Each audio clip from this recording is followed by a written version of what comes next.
ఇరుకు ద్వారము మరియు విశాల ద్వారము అంటే మన ఇంట్లో ఉండే ద్వారములు కాదు గాని మన హృదయ ద్వారములు అని అర్థము. మన హృదయం అనేకమైన విషయాల గురించి ఆలోచిస్తూ ఉంటుంది. మన చుట్టూ నివసించే మనుషులు, వారి విలాసవంతమైన జీవిత విధానము మన హృదయాన్ని ఎంతగానో ప్రభావితం చేస్తుంటాయి. మనకు కూడా అలాంటి సుఖభోగాలు, విలాసవంతమైన జీవితం ఉంటే బాగుండు అని ఆశపడుతూ ఉంటాం. అయితే ఆ విశాలమైన ద్వారం గుండా వెళ్ళినప్పుడు దాని అంతం మన మరణంతోనే ముగుస్తుంది. నీతివంతులుగా జీవించేవారు చాలా తక్కువ మంది ఉంటారు ఈ లోకంలో. వారు ఈ లోకానికి భిన్నంగా జీవిస్తారు. హంగు ఆర్భాటము వారి జీవిత విధానంలో ఉండవు.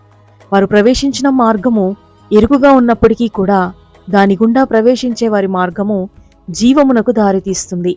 కాబట్టి మన హృదయ ద్వారమును లోక విషయాలు ప్రవేశించేలాగా విశాలము చేసుకోకుండా కేవలము దేవుని విషయాలు ప్రవేశించేలా చిన్నదిగా